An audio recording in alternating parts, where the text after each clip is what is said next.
Hermanos, el Señor les continúe bendiciendo. La primera palabra hoy se encuentra en el Evangelio de Lucas, capítulo 23, el versículo 34. Padre, perdónalos porque no saben lo que hacen. La estará presentando nuestro hermano Josué Zapata.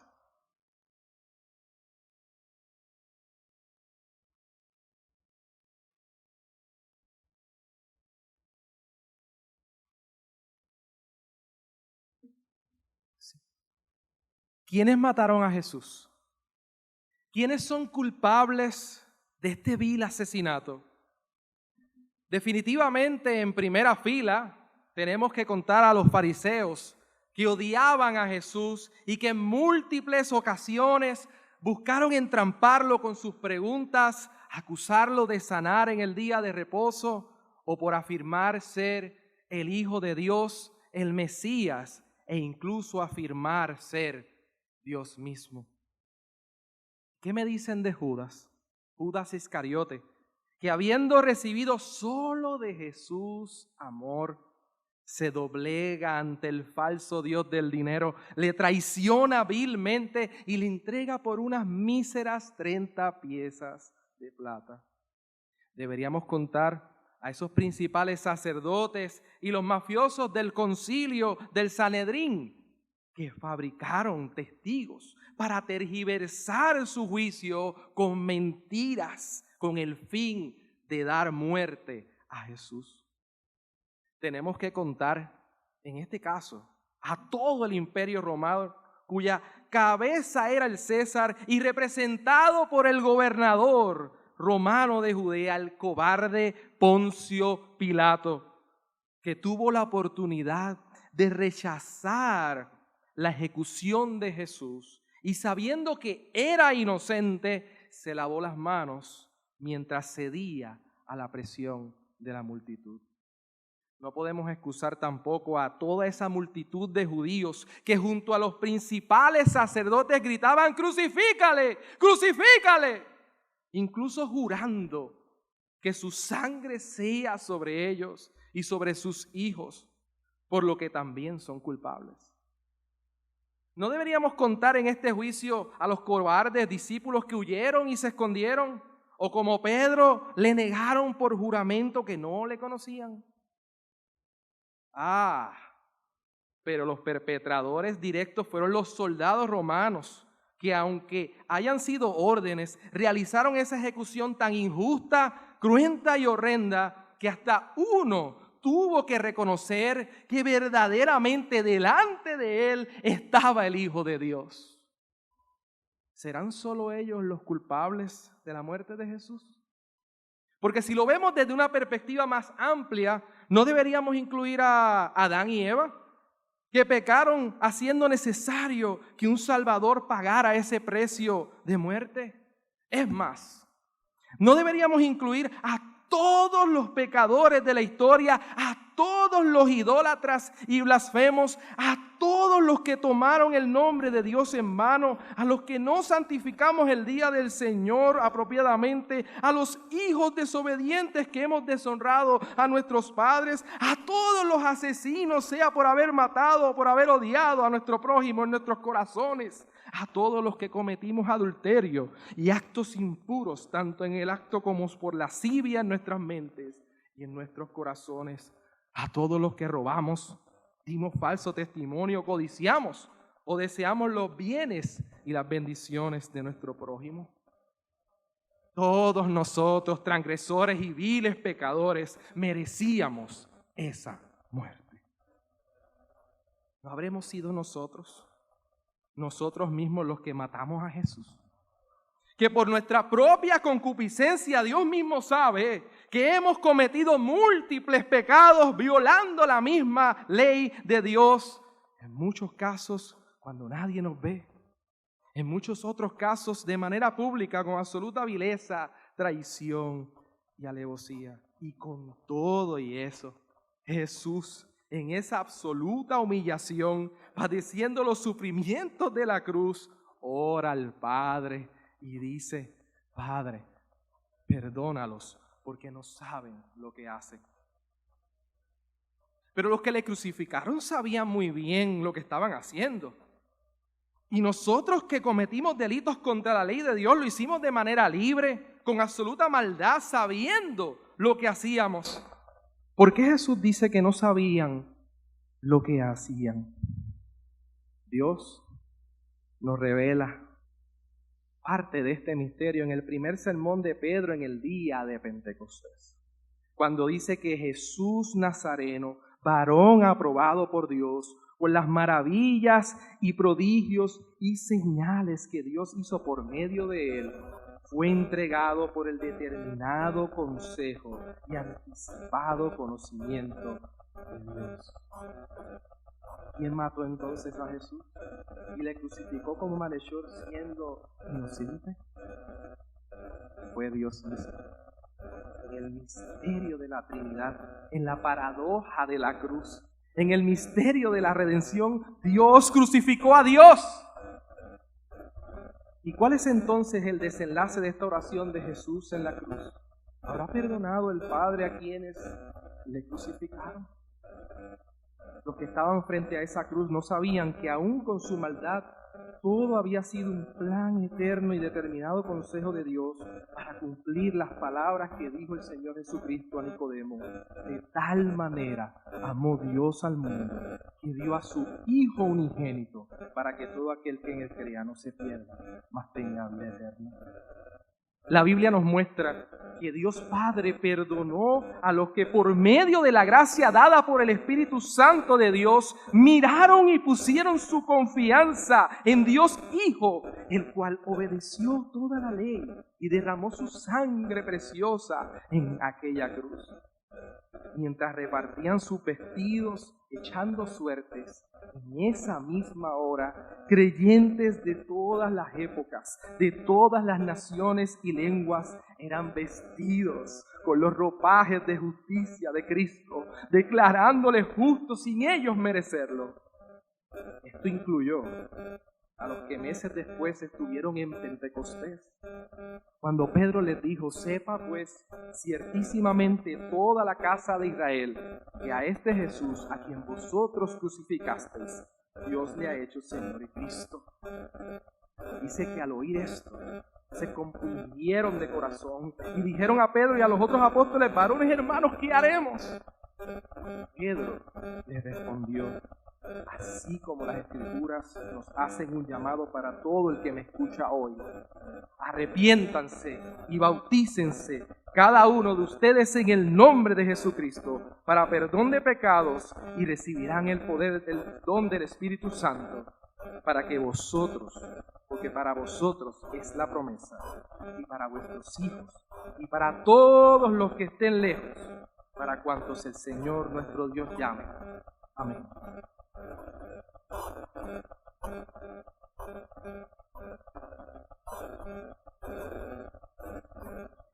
Segunda palabra: hoy estarás conmigo en el paraíso. La encontramos en Lucas 23:43. La tiene a cargo nuestro hermano anciano Carlos de Jesús.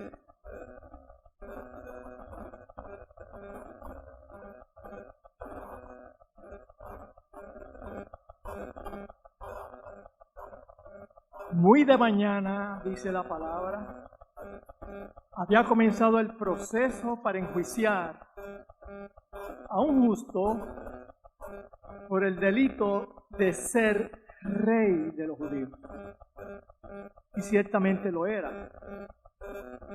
Pero como también expresó, su reino no era de este mundo. No fue por casualidad lo sucedido ese día. Nuestro soberano y trino Dios en sus propósitos había decretado todo. El suceso de la crucifixión no fue la excepción. Ya todo estaba predeterminado, así como también la inesperada salvación de un malhechor. Todos los evangelios relatan que dos ladrones también caminaron con Jesús al Gólgota, el monte que también le llamaban el de la calavera. Fueron crucificados junto a él. Tanto Mateo como Marcos destacan que los dos ladrones, uno a la derecha, otro a la izquierda, le insultaban. Ambos eran parte del coro de sus escarnecedores, entre ellos sacerdotes, escribas, fariseos, ancianos, soldados romanos y la larga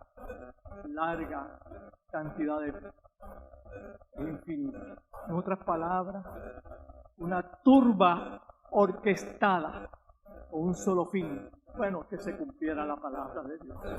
No lo sabían. Estos ladrones no eran simples criminales. No existía un ladrón bueno y un ladrón malo. Eran dos perfectos inicuos. Busca el sinónimo y verá que tiene más de 10, 15 posiblemente.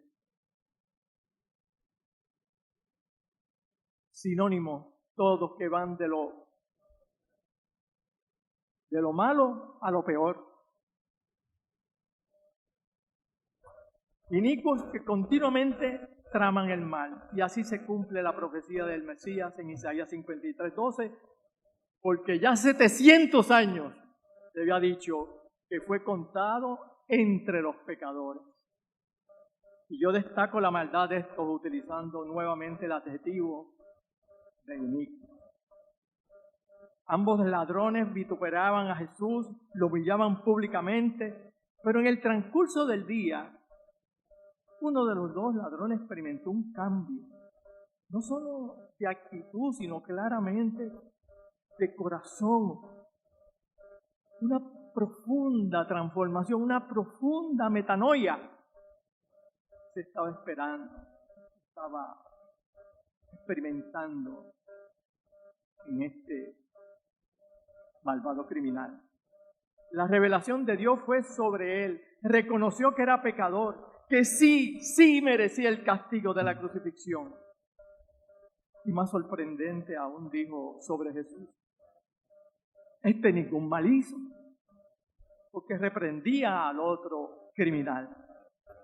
El malhechor también había visto el letrero del que nos habla Juan, escrito en hebreo, griego y latín, que Pilato mandó a poner sobre la cruz de Jesús. Jesús de Nazaret, rey de los judíos. Y hubo quien trató de decirle: no ponga rey de los judíos, pon que él dice. Pilato le dice: lo que está escrito, escrito se queda.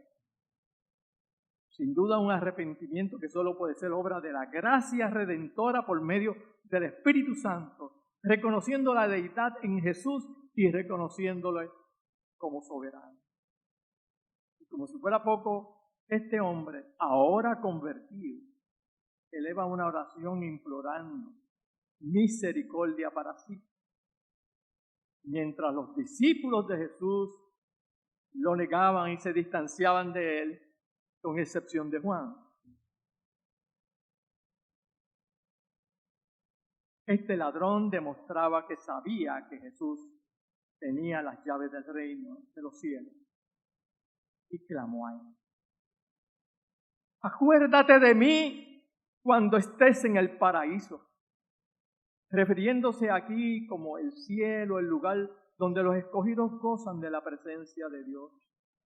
Yo me lo imagino como un precioso vergel, una oración simple, sencilla, corta, elevada a Jesús, reconociéndole su deidad.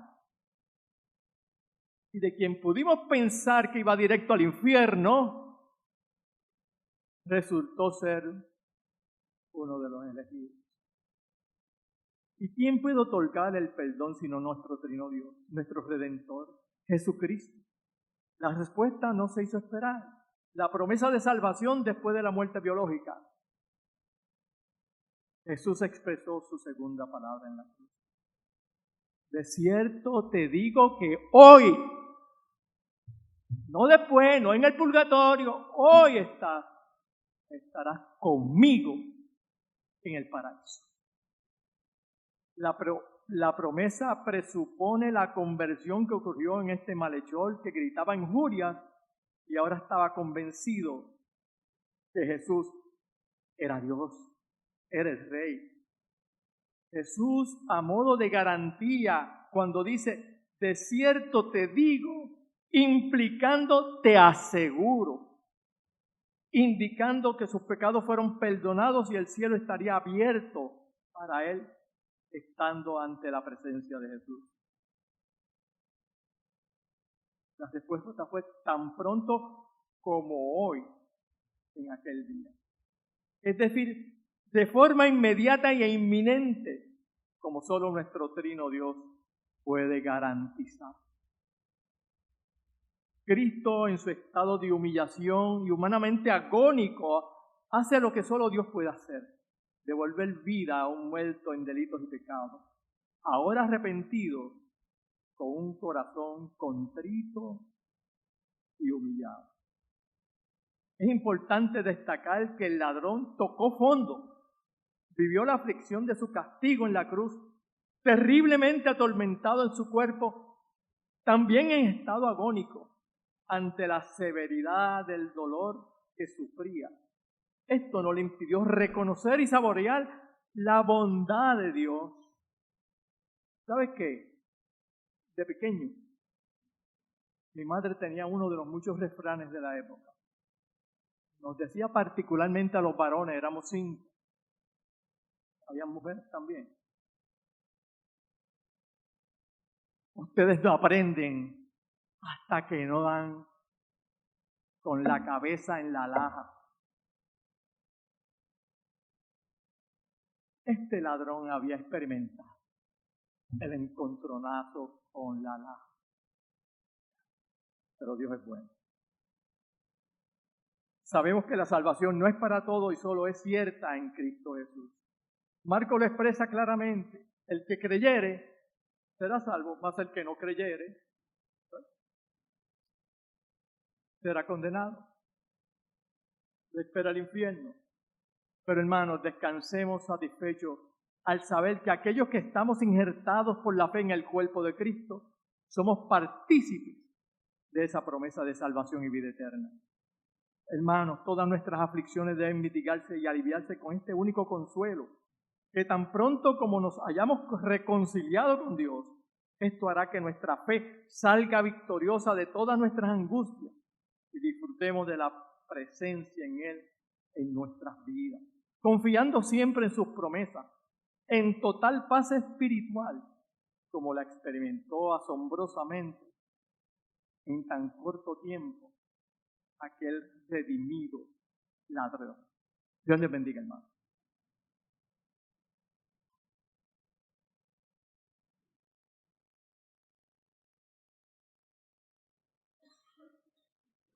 Tercera palabra. Mujer, he ahí tu hijo, he ahí tu madre. La encontramos en Juan, capítulo 19, los versículos 26 y 27. La misma habrá de ser presentada por el diácono Roberto Pinela.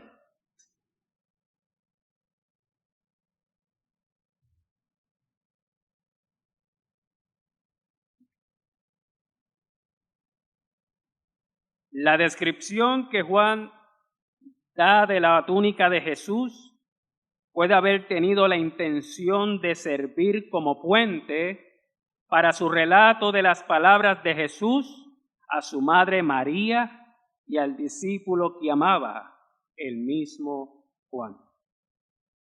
Las madres judías por lo general confeccionaban túnicas para sus hijos cuando éstos cumplían la mayoría de edad.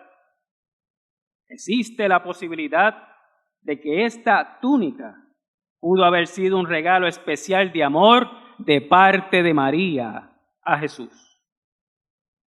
Cuando los soldados empezaron a hablar sobre cómo iban a resolver la cuestión de la túnica, Jesús, en forma natural, pudo haber mirado a su madre para ver su reacción. Observen la narración de Juan. Cuando los soldados hubieron crucificado a Jesús, tomaron sus vestidos e hicieron 4 partes, una para cada soldado. Tomaron también su túnica, la cual era sin costura, de un solo tejido de arriba abajo. Entonces dijeron entre sí: no la partamos, sino echemos suerte sobre ella, a ver de quién será. Esto fue para que se cumpliese la escritura que dice: repartieron entre sí mis vestidos y sobre mi ropa echaron suertes. Y así lo hicieron los soldados. Estaban junto a la cruz de Jesús su madre y la hermana de su madre, María, mujer de Cleofas, y María Magdalena. Cuando vio Jesús a su madre y al discípulo a quien él amaba que estaba presente, dijo a su madre: mujer, he ahí tu hijo. Después dijo al discípulo: he ahí tu madre. Y desde aquella hora el discípulo la recibió en casa. Jesús estaba muriendo una muerte horrible por los pecados de su pueblo, mientras observaba el cumplimiento del Salmo 22, versículo 18, cuando bajo sus pies estaban los soldados romanos jugándose sus ropas. Pero Juan nos dice que ese fue el momento en que Jesús fijó su agonizante mirada en su madre, que estaba cerca, en silencio y con una gran lealtad a su Hijo y Salvador. Cuando Jesús fijó su mirada en María, se dirigió a ella llamándola mujer en ese momento. No la llamó madre. Y algunos de ustedes se preguntarán: ¿por qué le dijo mujer y no madre en ese momento? Es probable que debido a que él vio el dolor crudo en los ojos de su madre, la espada que perforó su alma, decirle madre hubiera generado aún más dolor. Ese vínculo que se había formado desde que Jesús era un niño hasta que comenzó su ministerio era muy importante para María. Por eso le dice mujer. No lo hace de una manera irrespetuosa o una manera despectiva. Por el contrario, es la manera en que Jesús termina su relación terrenal con María y se despide de ella en la cruz. Pero hay algo más que ver, y es que Juan quería que consideremos las palabras de Jesús dichas a su madre y a él cuando estaba muy cerca de morir. Juan 19:27 dice: y desde aquella hora el discípulo la recibió en su propia casa. Muchas suposiciones se han hecho sobre por qué Jesús le encomendó el cuidado de su madre a Juan. Algunos dicen que sucedió porque José había muerto, lo cual era probable. Otros dicen que sucedió porque Juan era hijo de Zebedeo y Salomé, la hermana de María. Por lo tanto, Juan era primo hermano de Jesús. Esto también es probable. Pero pienso que la razón por la que Jesús dejó a su madre al cuidado de Juan y no al cuidado de uno de sus hermanos es porque ninguno de sus hermanos creían en él en ese momento. Más tarde sus hermanos Jacobo y Judas le reconocieron como Salvador. Y probablemente sus otros hermanos también. Pero cuando Jesús colgaba de la cruz, el hombre espiritualmente más cercano a Jesús y a María era Juan. Aunque María tenía una fe grandiosa, también necesitaba el sostenimiento y cuidado del amor de una familia. Jesús hizo provisión para esos momentos antes de su muerte, y Juan de inmediato respondió al encargo de Jesús y recibió a María en su propia casa. El texto griego dice literalmente: el discípulo la recibió entre los suyos, queriendo indicar que la recibió en su propia familia y en su propio mundo. María se convirtió en una parte íntima de la familia de Juan a partir de ese momento.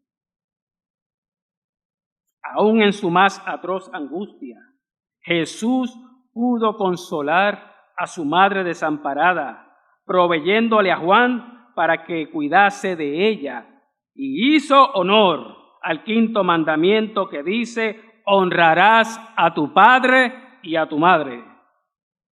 Mientras estuvo en la cruz, Jesús pensó en todo esto. No descuidó ese deber. Estos pasajes dejan ver dos enseñanzas importantes. En primer lugar, la iglesia debe tomar un rol activo en el cuidado y ayuda de las personas oprimidas y desposeídas, especialmente a la familia de la fe. Pablo dijo: así que, según tengamos oportunidad, hagamos bien a todos, y mayormente a los de la familia de la fe.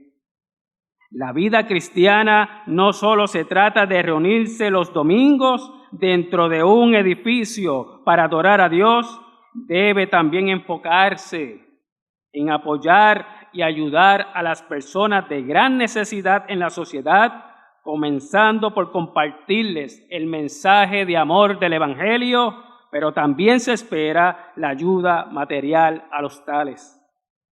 En segundo lugar, la experiencia de María y Juan es la vivencia de muchos de nosotros.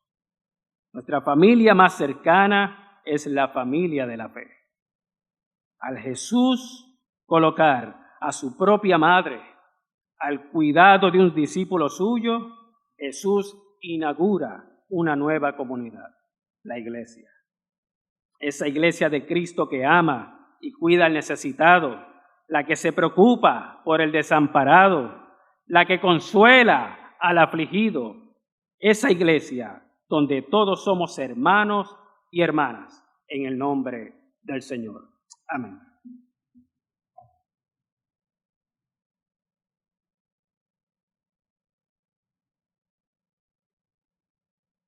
Cuarta palabra. Dios mío, ¿por qué me has desamparado? La encontramos en el Evangelio de Marcos, capítulo 15, versículo 34.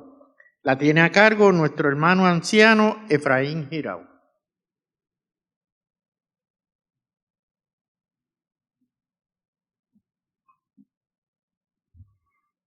El salmo que leímos, que fue el Salmo 22, precisamente comienza con esas mismas palabras. Dios mío, ¿por qué me has desamparado? Y este salmo es uno de los salmos que profetizaron el padecimiento de nuestro Señor en la cruz. Pero sobre todo profetizó ese momento terrible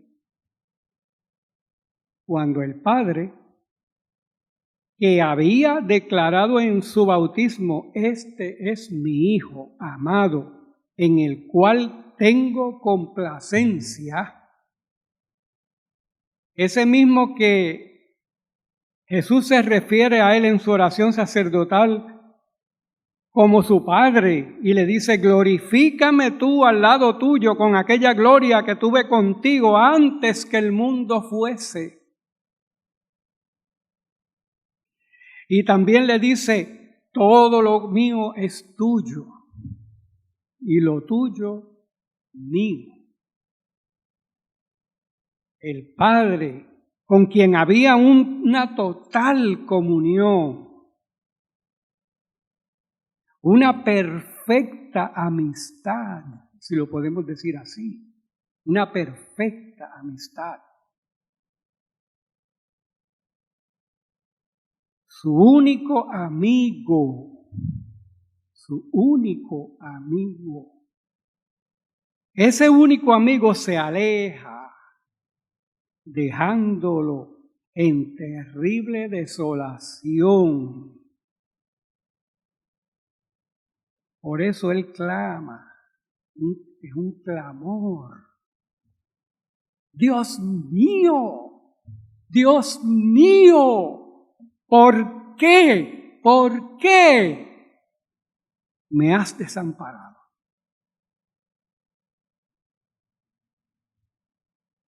Pero también podemos decir que Jesús, aunque tuvo sus discípulos a su lado durante su ministerio,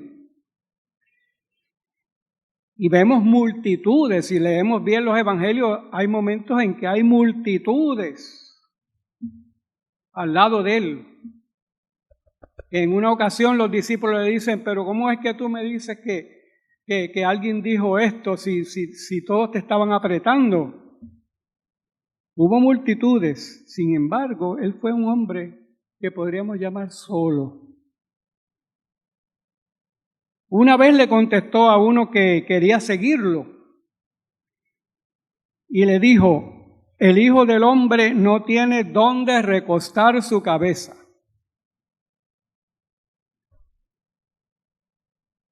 ¿Y a dónde quiero llegar? Pues sus mismos discípulos no comprendieron, en todo su ministerio no llegaron a comprender la magnitud de su persona y de su ministerio. Y varias veces nosotros vemos a Jesús decirle a sus discípulos en algunas ocasiones, ¿hasta cuándo os he de soportar? Y aún nosotros mismos, que hemos sido redimidos por Él, vamos entendiendo su mensaje y conociendo su persona poco a poco. Algunos más rápido que otros, pero todo el mundo va en un pasito. Y creo que hasta el día que Él venga, no conoceremos totalmente la magnitud de su persona y su obra.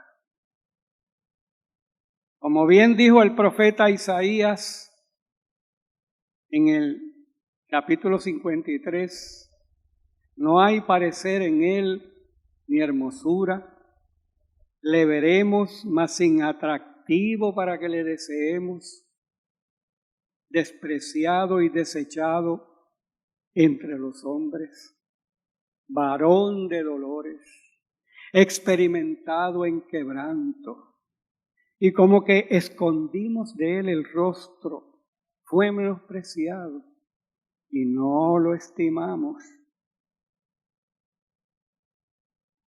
Pero les puedo decir que esto también es y será, o ha sido, es y será una marca de todos los que han creído en Él y lo siguen.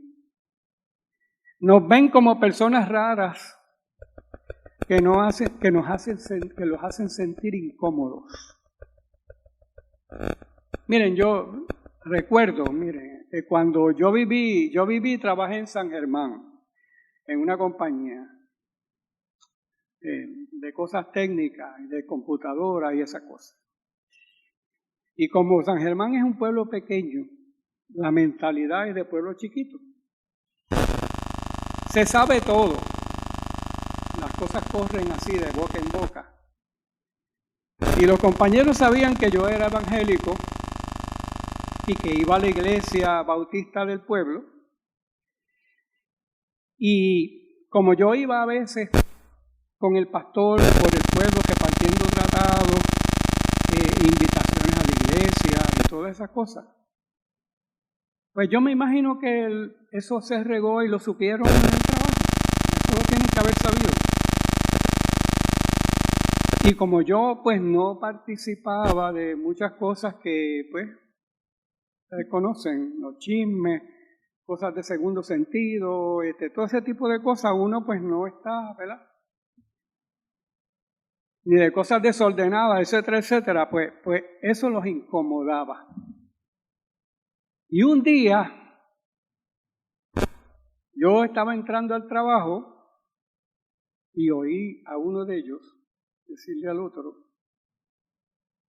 como en tono de chiste, ten cuidado que ahí viene el ministro. Y ahí fue que me enteré de que me decían el ministro, yo no sabía. Me decían el ministro y tenían sus chistes, sus chistecitos. Eso no fue de admiración, eso fue de chiste. Pero yo no hice caso de eso, o sea, nunca le hice caso. Ellos tampoco ellos eran respetuosos, no eran personas que faltaran el respeto ni nada de esa cosa. Pero eso hace una diferencia, es lo que les quiero decir. El punto es que a nosotros los creyentes nos acompaña esa paradoja de que somos y no somos. ¿Qué quiero decir con esto? Que estamos en este mundo, pero no somos parte de él. Como él mismo le dice al Padre en su oración sacerdotal en Juan 17, yo les he dado tu palabra. Y el mundo los aborreció porque no son del mundo, como tampoco yo soy del mundo. No ruego que los quites del mundo, sino que los guardes del mal. No son del mundo, como tampoco yo soy del mundo. Teniendo esto en cuenta en nuestra mentecita, a los santos en luz que están aquí, no nos quejemos de esa paradoja, ni la rechacemos, sino vivámosla con honor, porque por Él es que venimos a ser amigos de Dios y no enemigos. Eso éramos, pero por Él venimos a ser amigos. Familia de Dios, como dice la palabra. Jesús sufrió la desolación más terrible que una persona puede sufrir, estar en desolación sin Dios, para, en palabras del profeta Daniel, terminar la prevaricación, poner fin al pecado, expiar la iniquidad y traer la justicia perdurable. Nadie en este mundo sabe lo que es estar sin Dios. Todos, buenos y malos, nos beneficiamos de las bondades de Dios todos los días. Amanece para todos. Respiramos. Hay bendiciones aún para los que odian y maldicen a Dios. Y para los que juran y perjuran que Él no existe. Nadie sabe lo que es estar en total ausencia de Dios. Cuando estamos en momentos depresivos, donde pensamos que estamos en gran soledad y sentimos una inmensa tristeza, mire, esos son momentos que son solamente un pequeño atisbo de lo que es estar sin Dios. El único que ha sufrido esa desolación fue nuestro Salvador, para que nosotros, que éramos enemigos de Dios y merecedores del castigo eterno, fuéramos hechos amigos de Dios. Y no solo eso, sino que esa desolación quitó nuestra desolación. Ya no estamos solos, no hay razón para sentirnos solos. Él mismo dijo que quiere que donde Él está, que nosotros estemos con Él. Y sus últimas palabras después de la gran comisión fueron: y he aquí que yo estoy con vosotros todos los días, hasta el fin del mundo. Amén.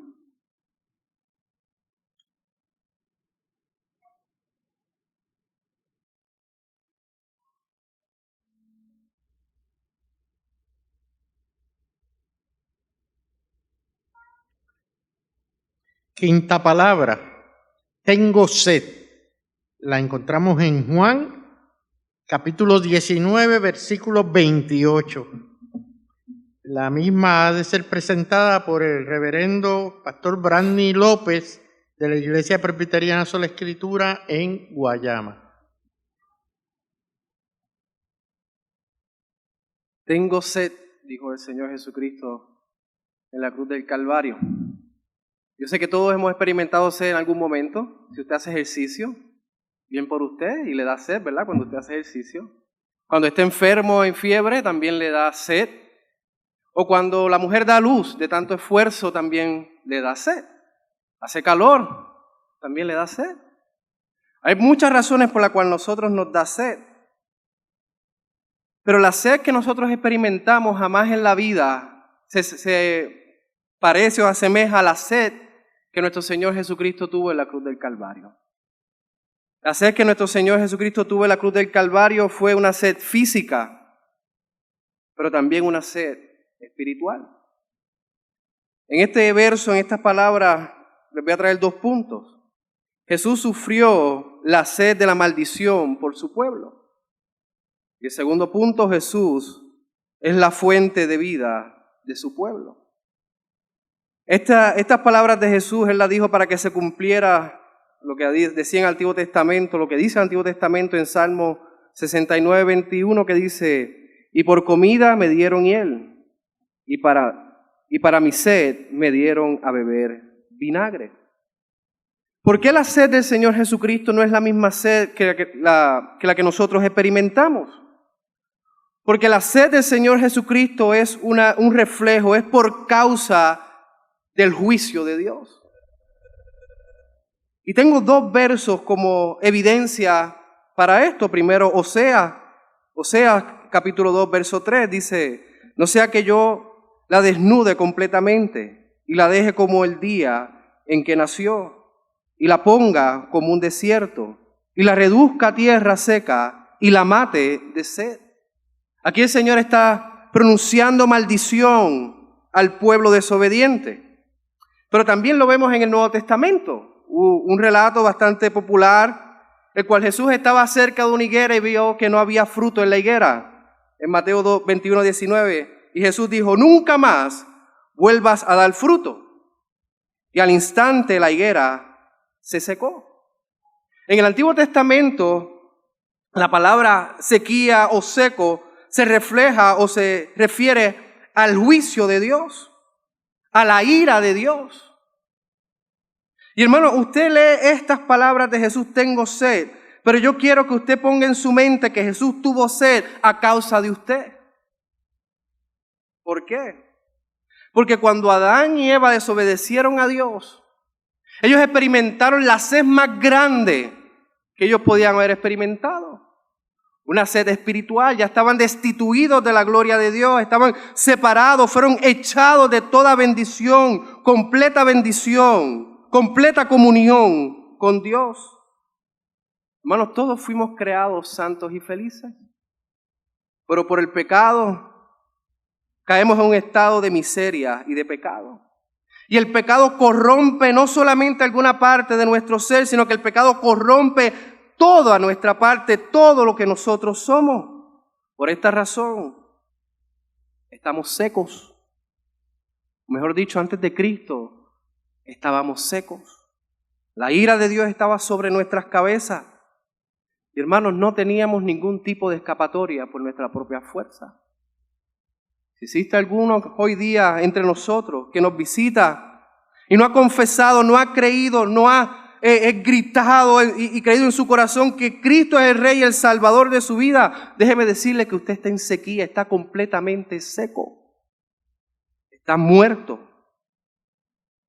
Ahora, esta sequía, este juicio, esta ira, Dios le da a beber a Jesucristo por su pueblo. En la cruz del Calvario, en el Getsemaní, Jesucristo decía: pasa de mí esta copa, que no se haga mi voluntad sino la tuya. Jesucristo no se está refiriendo a la copa de agua, a la copa de vino. Jesucristo se está refiriendo a la copa de la ira de Dios. Él sabía que estaba a punto de ver la amarga y terrible y pesada ira de Dios. Y esto lo cree Calvino. Calvino dice que Cristo experimentó la ira de Dios en la cruz del Calvario. Y el credo de los apóstoles, cuando decimos y descendió a los infiernos, también creemos que se refiere a esto, a que Cristo no literalmente descendió al infierno, sino que en la cruz del Calvario Él experimentó el infierno. El Catecismo de Heidelberg, la pregunta 44, dice: ¿por qué añade el credo descendió al infierno? La respuesta es: para asegurarme durante los ataques de terror y tentación más terribles que Cristo mi Señor, por medio de haber sufrido angustia, dolor y terror en su alma sobre la cruz, pero también antes de eso me ha librado de la angustia y tormento infernal. El Catecismo nos dice que Cristo en la cruz experimentó el infierno. ¿Pero por qué experimentó el infierno? Escuchen el vocabulario del Catecismo. Al principio dice, para asegurarme. Y al final dice, pero también antes de eso, me ha librado de la angustia. Es personal. Cristo tomó de la ira de Dios. Cristo absorbió la ira de Dios por nosotros. Muchos dicen que Él tuvo sed porque fue maltratado. La realidad, sí, es parte. Su cuerpo fue maltratado, cargó la cruz pesada, los clavos traspasando sus manos y sus pies. Esa fiebre quizás que tuvo en su cuerpo y derramar tanta sangre sí produjo sed en su cuerpo, pero va más allá que simplemente una sed física. Es una sed espiritual.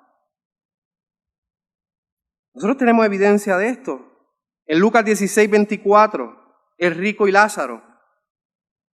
El rico le dice a Abraham, dice, Padre Abraham, ten misericordia de mí y envía a Lázaro para que moje la punta de sus dedos en agua y refresque mi lengua, porque estoy atormentado en esta llama.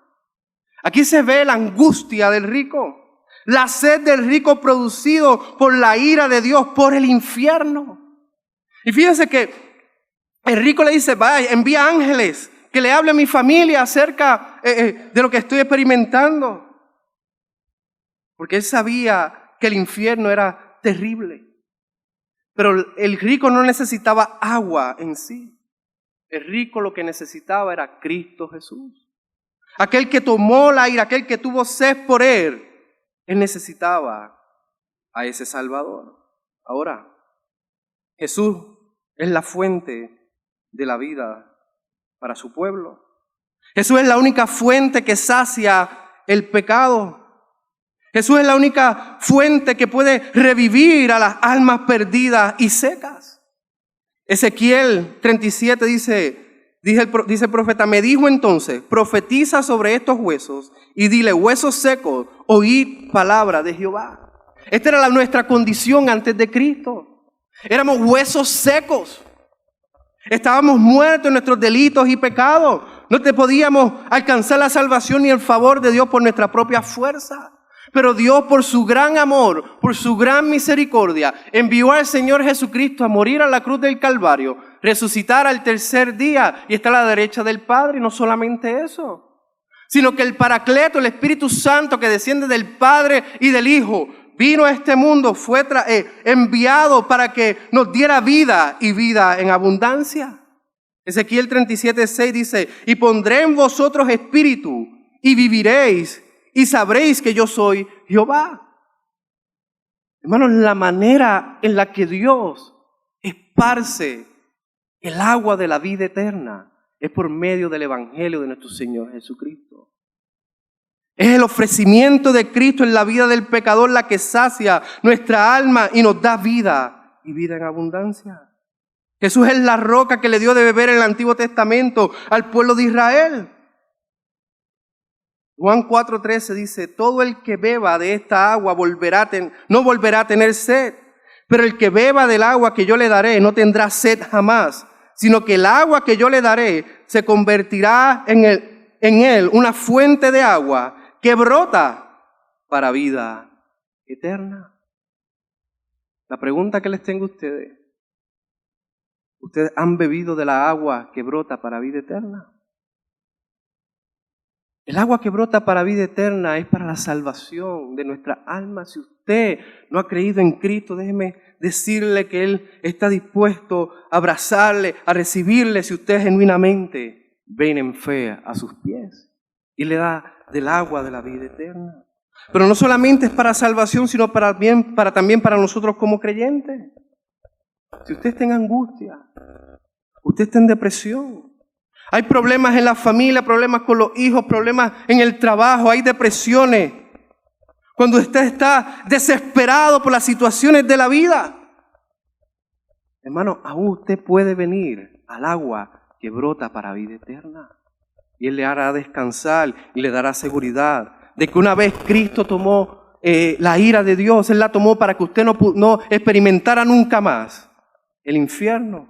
Él le habla, Él le recibe y Él también lo dirige para que usted continúe pegado a esa agua que brota para vida eterna. Y por último, y termino con esto, padres, háblenle a sus hijos de Cristo, predíquenle el Evangelio, no retengan el agua que brota para vida eterna, ofrézcanselo, no solamente una vez a la semana, no 2 veces a la semana, háblenle del Evangelio diariamente. Ellos entienden que Cristo tomó de la ira de Dios, absorbió la ira de Dios por ellos, para que ellos también tengan acceso a esta agua que brota para vida eterna.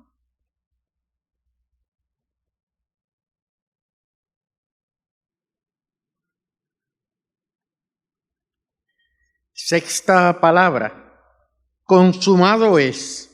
La encontramos en Juan 19, versículo 30. La tiene a cargo el anciano José Vázquez de nuestra hermana iglesia presbiteriana Sola Escritura en Guayama.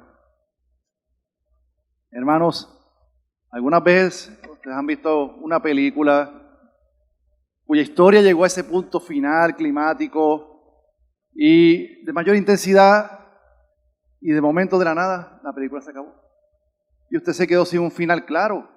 Y usted le pregunta al de al lado: hey, ¿qué pasó? ¿Se acabó la película? ¿Vendrá una segunda parte? Y por más que usted hable con otras personas, quizás las opiniones van a hacer que no sabemos cuál es el final. Y no nos queda otra que quizás quedarnos ¿verdad?, en esa decepción y suspenso de que pues nunca sabremos cuál es el final.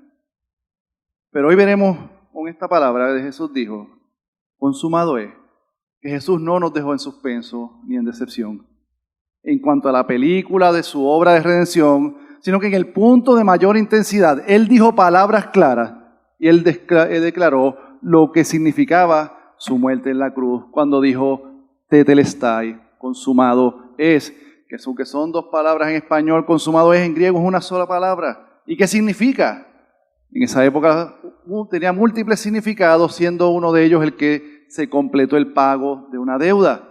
Y es que Jesús, el Dios vivo y verdadero, la segunda persona de la Trinidad encarnada, el que con el poder de su palabra creó y sostiene el universo, dijo, tetelestai, consumado es. Y esto tiene muchas implicaciones, hermanos, pero hoy solamente voy a hablar de una de ellas. Y es que consumado es significa que en la cruz Jesucristo recibió la ira del Padre por el pecado de su pueblo, pagó con su vida y su sangre la deuda por ese pecado de su pueblo, pero también venció por siempre el pecado y toda transgresión de su pueblo para que su pueblo tuviera justicia y paz para con Dios. ¿Y qué implica esto hoy para nosotros?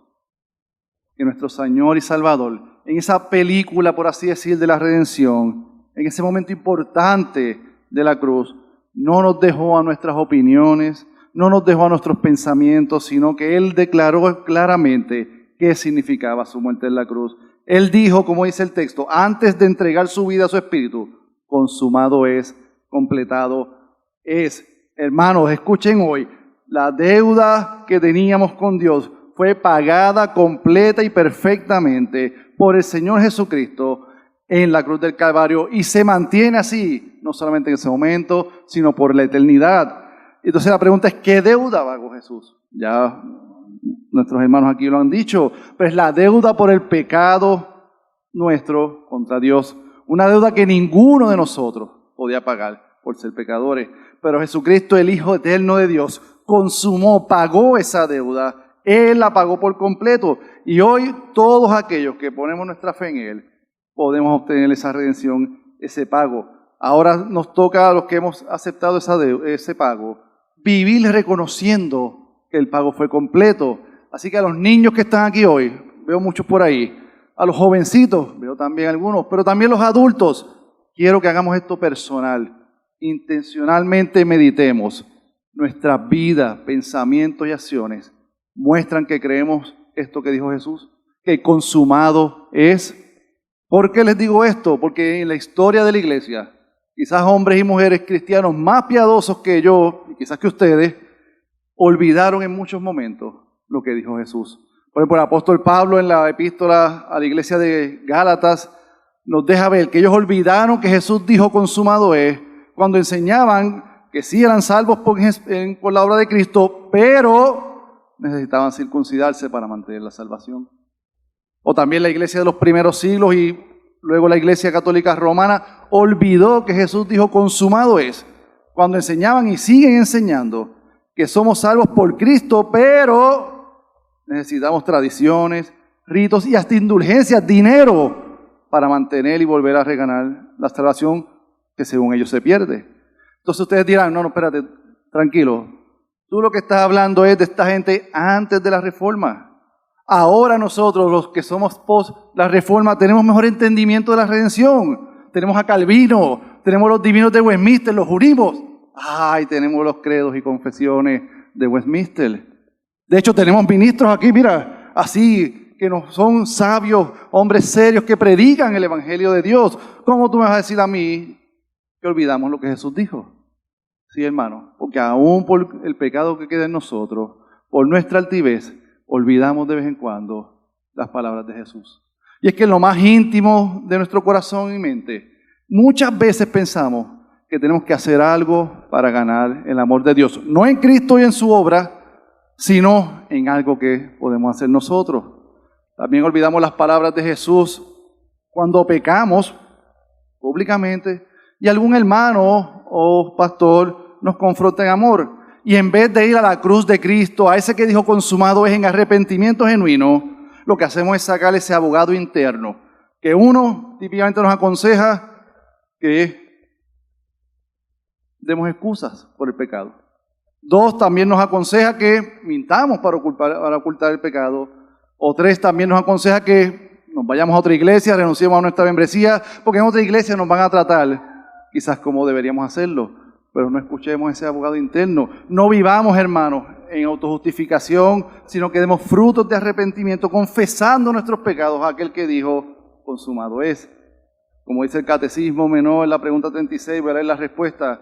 Recordemos, hermanos, que tenemos seguridad del amor de Dios, tenemos paz de conciencia, tenemos el gozo del Espíritu Santo, tenemos el crecimiento en la gracia y la perseverancia en ella hasta el fin, solo porque Jesús dijo, por la eternidad, consumado es. Así que, hermanos, en lo que hablamos de la película de la redención, en la cruz, Jesucristo no nos dejó descubiertos. Él dijo, consumado es. Él consumó completamente, 100%, nuestra redención, nuestra salvación por la eternidad. Y no tenemos que añadir nada. Así que vivamos confiando completamente en la obra de nuestro Señor Jesucristo. A Él sea la gloria por los siglos. Amén.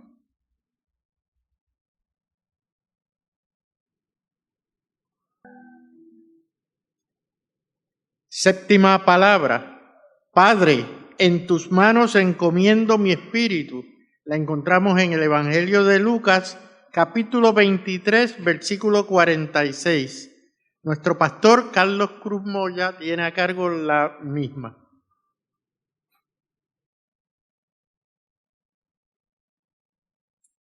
Pilato tenía un equívoco, aunque prácticamente toda su vida fue equivocada. Pero había un equívoco muy presente cuando le dicen que Jesús había muerto y él se sorprendía que ya tan rápido estuviera muerto. La crucifixión ha sido uno de los castigos más crueles de la historia. Para ser sinceros, como método de pena de muerte, la silla eléctrica es un juego de niños, sinceramente al lado de una crucifixión. Regularmente la persona que era crucificada tardaba 3 días en morir. Y para acelerar su muerte,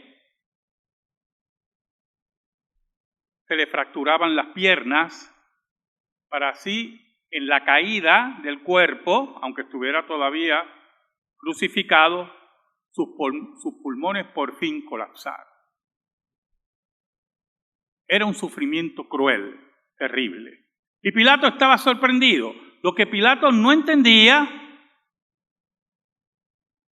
es que Cristo había sido claro. Yo entrego mi vida. Nadie me la quita. Ese mandato recibí de mi Padre.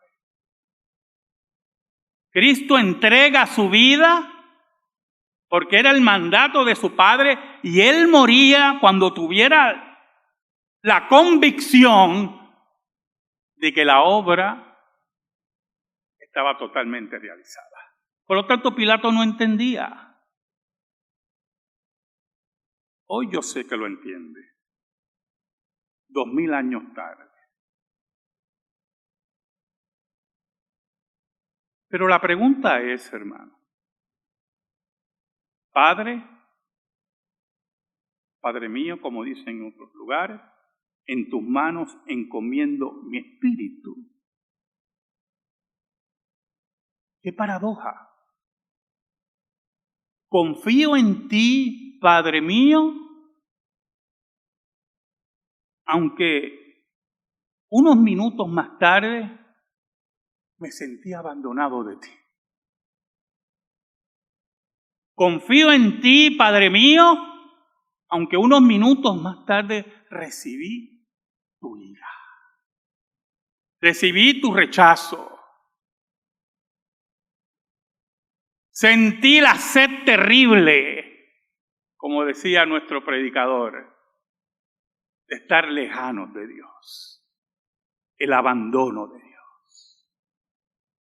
Pero allí en el Calvario el Señor nos enseña que aún en los momentos más terribles de nuestra vida como creyentes, como cristianos que hemos abrazado a Jesús por el poder del Espíritu Santo, en los momentos que la depresión nos arropa, cuando creemos que estamos solos y en el abandono de Dios, allí está Dios.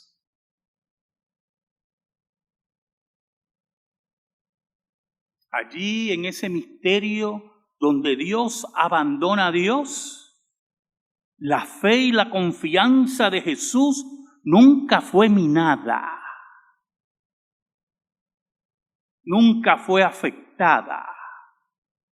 Convencido que Dios tenía el control en el cielo y en la tierra y la obra ha sido ya completada. El pecado ha sido derrotado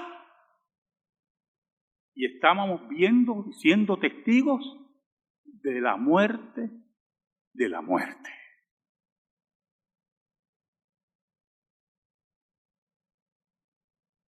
Pilato no entendió, nunca entendió.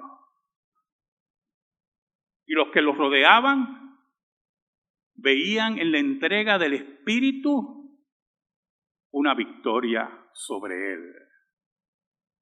Y aquellos que lo odiaban, como el Sanedrín gangsteril, creían que se habían sacado un problema de sus espaldas y del medio.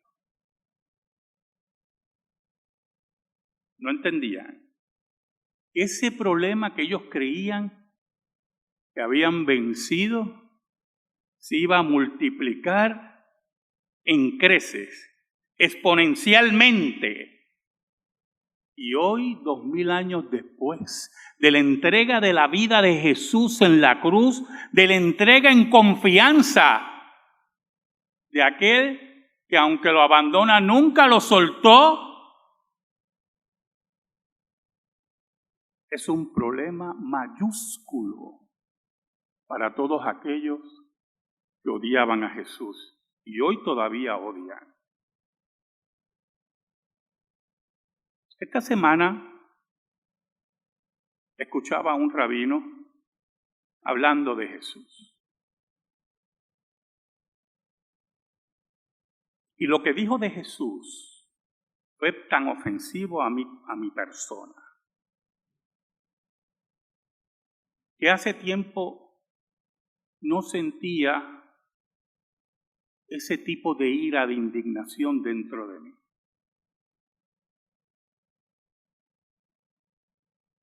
Y en un momento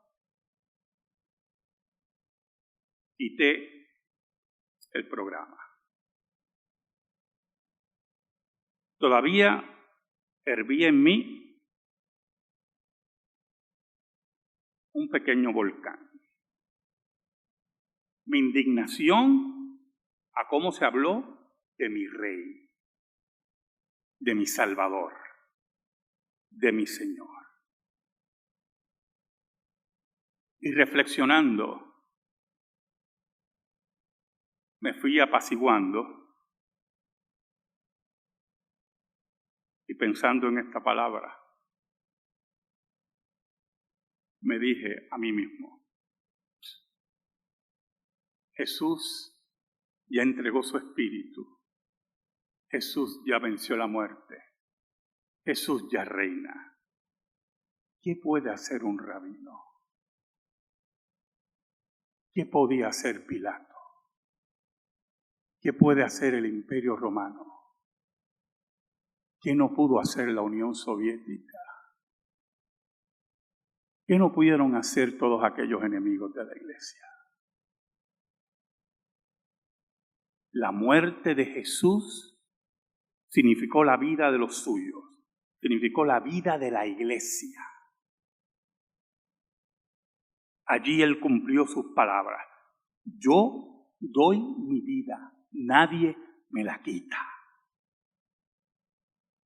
Y un día, así, vivo, después de entregar su vida, vendrá por segunda vez.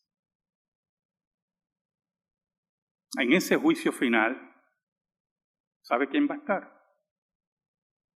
Pilato. El que le dijo, yo tengo poder para liberarte o mandarte a matar. Y Jesús le dijo, ningún poder tienes sobre mí, sino el dado de arriba. Ese día Pilato estará frente a Jesús. Y por cierto, también el rabino que escuché. En ese día, hermano, entenderemos cabalmente. Porque uno de los predicadores dijo que no entendemos, y es verdad, todavía no entendemos la dimensión. Lo que significa confiar en Dios. Padre mío, en tus manos encomiendo mi espíritu. Amén.